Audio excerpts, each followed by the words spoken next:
Hello guys, it's Ryan here with HobbiesofaMan once again, and today we're going to be doing another anime review. We're going to be talking about Record of Ragnarok Season 2 Part 2, and I am trying out this new area where I'm filming. It's actually the same area where I film, it's just there's a chair over there, like my reading chair, and now I'm sitting in a normal chair in front of my normal setup, and I think that I like this view quite a bit. I'm not sure, let me know down below which one is better. I think this one is a little bit more appealing because there's more stuff to look at.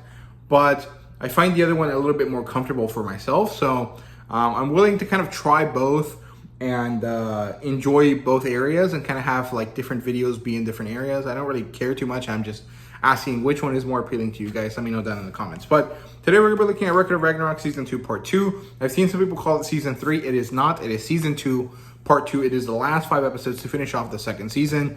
And it's produced and written and you know done. Everything is by the same people. However, there's significantly less kind of weird things in this part of the season than there was in the previous segment.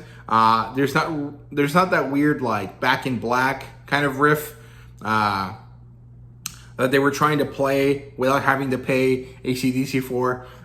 There's no annoying London is Falling Down song playing every 3 seconds. And the music is generally not that enjoyable. It's also not very noticeable, but it is there. You can kind of, you know, pick it up here and there, but there's nothing really super enjoyable about it. But everything is more or less the same in terms of like all of the background stuff. In terms of the story here, I feel like I'm getting diminishing returns. So I'm not really sure why. When it comes to the anime specifically, I am feeling diminishing returns. When it comes to the manga, I'm still very much in love with it. I really do enjoy it. It's really ridiculous and it's really fun. But I think the Heracles versus Jack the Ripper fight kind of soured me a little bit in the anime because I really did not have fun with that. I really didn't like it. I didn't like the way they characterized Jack the Ripper. I didn't like this weird like hype behind him that doesn't really make sense. I didn't like the way that they decided to make him the worst human ever, even though he's kind of like a pretty average, unassuming like serial killer. Like out of all of the horrible people in history, Jack the Ripper is pretty low on my list of ones I would have liked to see in Record of Ragnarok. So I didn't really find him compelling. I didn't find him interesting. And the problem is that he's here to stay because he's the first human that doesn't die. So that kind of sucks, but you know, it is what it is. I don't really care too much. It's not that big of a deal. But I didn't really like that fight. So I think that I like the first segment of Season 2 Part 1, where it was finishing off Kojiro's fight, and then the Shiva fight. I really enjoyed that one with Raiden and Tamemon. I like that. But I didn't like Jack the Ripper, and I'm kind of ambivalent in this one. On one hand, I really enjoy how Buddha is. I really like his weird, like, surfer dude, devil-may-care kind of vibe that he has. And I like the dichotomy he had with Zurofoku because they're both basically the same type of person. There's someone that is trying to help others deal with their suffering, but one of them decided to take it into himself, and this backfired. And the other one decided to just help people deal with it.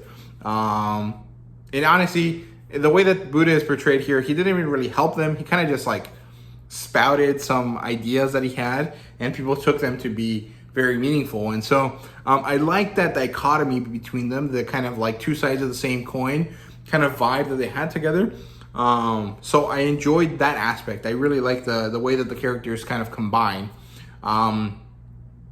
Because I think that's why I didn't like Heracles and Jack the Ripper. I think that there wasn't anything combining them, anything that made them interesting to each other, whereas all of the other ones was cool. And there was like a certain level of like connectivity between them. Oh, well, I guess Kojiro and Poseidon didn't have anything in common, but all the other ones kind of did. So I like them. But I'm not enjoying the anime as much as I did initially, and I think that's because I did end up checking out the manga, and the manga is significantly better, even though it has less tools available to it. Kind of similar to how I feel about Blue Lock, where like yes, the anime has music, it has fluid animation, it has color and stuff like that, but the 3D slow ass CGI that they use, it isn't that enjoyable to look at. It's not horrible. I don't really care too much, but it's not that fun to look at. And the music is not good. Like they don't choose good music. They choose kind of pretty middling music. And I'm not really interested in the colors all that much in this manga because it doesn't really make too much of a difference in terms of like what I'm interested in. I don't care about the colors. I care about the ridiculous fight scenes, right? And they come off less good in the anime for some reason than they should. And so I'm kind of enjoying it less and less. But it was 5 episodes. It was really easy to get through. I didn't really feel bored per se. I didn't really feel like, oh, when is this going to be over? It was more like, okay, I'm just going to sit through this. And I'm going to enjoy this hour and a half long movie. And that'll be it. So, yeah. I don't know. I'm not really sure how I felt about it, I guess. I didn't hate it. I didn't love it. I'm not necessarily ambivalent to it. I think my feelings mostly lean positive, but I think it's just better for me to continue with the manga and not really care about any future anime seasons. I still probably will review them at some point. I just don't think I'm going to try to review them as fast as possible like I have currently, right? So all 5 episodes that are in this part of the season deal with a single fight. That is Zirofuku, who is this ancient Japanese god who basically was, at least in the version of Record of Ragnarok, because they're usually not actually related to the real life mythology. Zirofuku is this little god, this childish god that came down to the human realm, decided that he wanted to end people's suffering, and so in order to do that, he took their suffering away from them. But in doing this, he actually made humans worse creatures than they were before, because without suffering, they can't admit or they can't appreciate the lack of suffering or joy the same way, which I think is there's like a very interesting philosophical kind of situation there. And I think it's one that I've seen some people talk about. One of my roommates is interested in stuff like that. He's mentioned philosophy and philosophical ideas like that before. So I found it interesting. And he eventually becomes evil. And before he strikes down anyone with his evil, he decides to split himself into 7.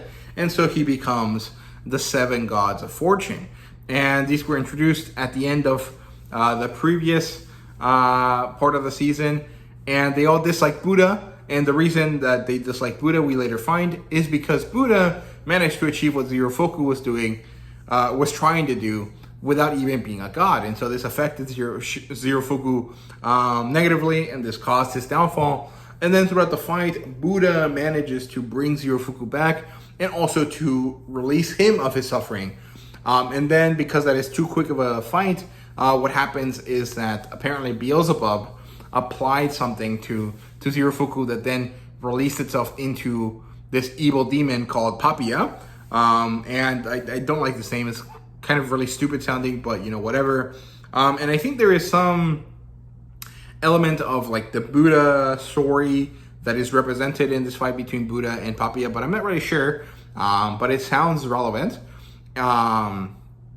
It sounds like something I read once. I had this book about Buddhism when I was younger because I was interested in it, and like not in the sense that I was like interested in like the religion of it. I was interested in the historical aspect of it. I had this book about the history of Buddhism, and I remember some elements sounding similar, but I'm not really sure.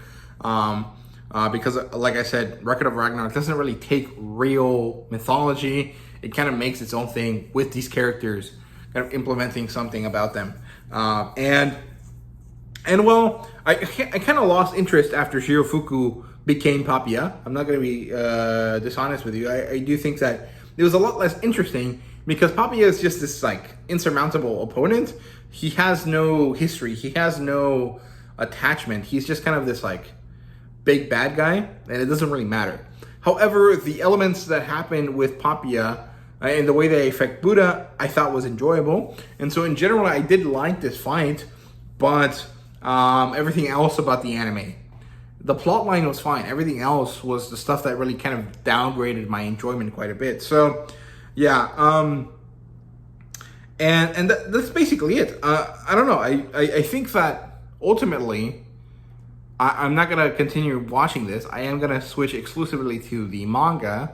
And I'm just going to have to take my time with it. And hopefully this actually makes it better, because that way I don't have the story spoiled for me, and I can completely, fully enjoy it in the manga when it comes out, right? So there you go. Those are my thoughts on Record of Ragnarok Season 2 Part 2. Let me know what you thought. Let me know what you think about Record of Ragnarok down below. And thank you guys very much for watching. See you guys later.